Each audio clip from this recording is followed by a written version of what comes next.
आज मैं आपको एक आसन के बारे में बताऊंगी। एक आसन करके दिखाऊंगी आपको, उसके इतने सारे बेनिफिट बताऊंगी और किसको वो नहीं करना चाहिए ये भी मैं आपको बताऊंगी। Camel pose, Ushtrasana.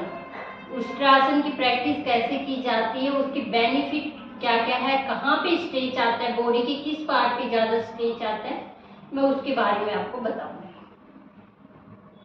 चलिए स्टार्ट करते। स्टार्ट करने से पहले मेरे YouTube चैनल को सब्सक्राइब कीजिए, मेरी वीडियो को शेयर कीजिए एंड लाइक कीजिए, और आसन से संबंधित जो आपको प्रॉब्लम है वो आप कमेंट्स में बता सकते हो, उस पर डिस्कस करेंगे, या जो भी आसन आप करना चाहते हो उसकी वीडियो मैं कोशिश करूँगी डालने की। ऐसे नी के बल आना है, दोनों पैरों के बीच गैप रहेगा, दोनों हाथों को ऐसे सामने रखना है। अब बिगनर के लिए क्या करना है, बिगनर दोनों हाथों से एक साथ नहीं कर पाता, पूरा उष्ट्रासन नहीं हो पाता उससे, तो क्या करना है, इनहेल राइट हैंड को ऊपर उठाए, श्वास भरते और राइट हील पर रखा, राइट हील पर रखा, और लेफ्ट हैंड को आप और बॉडी को सेंटर में रखना है। क्या करते हैं लोग, राइट साइड झुका देते हैं, नहीं सेंटर में, फिर वापस आए।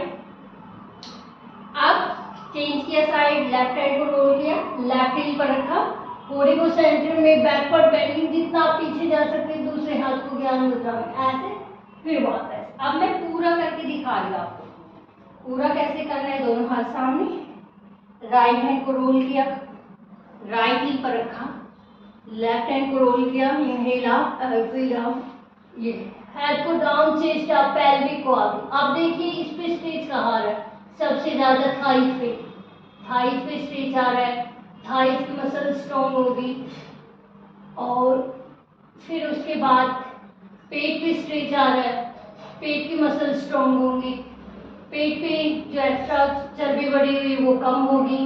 सबसे main thyroid, thyroid gland stretch हो रही है, आपको थायराइड से संबंधित जो प्रॉब्लम है, गले से संबंधित जो प्रॉब्लम है, उसमें ये बेनिफिट देने वाला है। हेड आपका डाउन हो रहा है, लोअर बैक पूरी तरह से स्ट्रेच हो रही है, लोअर बैक पे पूरा स्ट्रेचिंग हो रहा है, तो लोअर बैक के लिए जो कमर की प्रॉब्लम दर्द है उसको लिए अभ्यास बहुत लाभदायक है।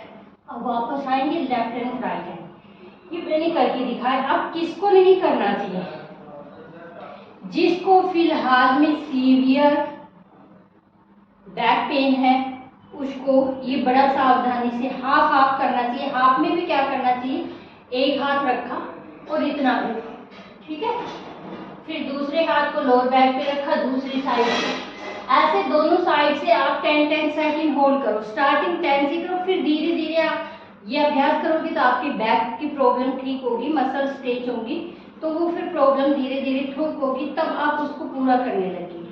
और किसको नहीं करना चाहिए, जिसको हर्निया की प्रॉब्लम है उसको ये अभ्यास नहीं करना। हर्निया की प्रॉब्लम है तो क्या है, इससे पूरा पेट स्ट्रेच होता है, तो इसमें जो हमारे ट्यूमर्स है वो फटने के चांस होते हैं, तो हर्निया को की जिसको प्रॉब्लम है, हर्निया के पेशेंट को ये अभ्यास बिल्कुल नहीं करना। पूरी नेक स्ट्रेच हुई, थायराइड ग्लैंड, पैराथायराइड ग्लैंड, दोनों ग्लैंड्स हमारी एक्टिव हो रही है, और गले से संबंधित जो प्रॉब्लम है उसके लिए बहुत फायदेमंद है। जिसको नहीं है वो भी अभ्यास कीजिए, आने वाले टाइम में जैसे जैसे एज बढ़ेगी तो गले से संबंधित कोई प्रॉब्लम नहीं होगी, ये अभ्यास आप कीजिए। इससे हमारा विशुद्धि चक्र एक्टिव हो रहा है, हमारा अनाहत चक्र आज एक्टिव हो रहा है, और हमारा स्वादिष्टान चक्र, 3 चक्र जिसमें एक्टिव हो रहे हैं। फिर वापस आना है इसी आसन में, फिर वापस आना है और इसका काउंटर करना है। काउंटर में आपको रैबिट पोज, शशांक आसन करना है, नींद को पार्ट करते हुए, फिर आपको डायरेक्ट ले जाना है, यहाँ पे इसमें रिलैक्स करना है। इसका काउंटर पोज करना बहुत जरूरी है, क्योंकि हमने उष्ट्रासन किया तो हमारा हेड पीछे गया, पूरा ब्लड का फ्लो हेड की तरफ हो गया, फिर एकदम झटके से आते चक्कर आने के चांस होते हैं, तो एकदम से उठने की पोजीशन में नहीं आना, धीरे से आके सीधा रैबिट पोज में जाना है। ताकि मसल्स रिलैक्स हो जाए।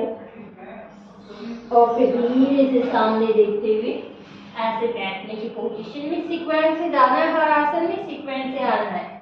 और फिर धीरे से दोनों हाथ डाल, अपने पैरों को ऐसे एक 1 बाय 1 सीधा किया और बैठने की पोजीशन में आए। ये एक आसन है, इसके कितने सारे बेनिफिट है मैंने बताया। इसका आप डेली अभ्यास कीजिए और फिर देखिए आपके बॉडी में 1 मंथ में ही कितना लाभ मिलता है इस आसन का।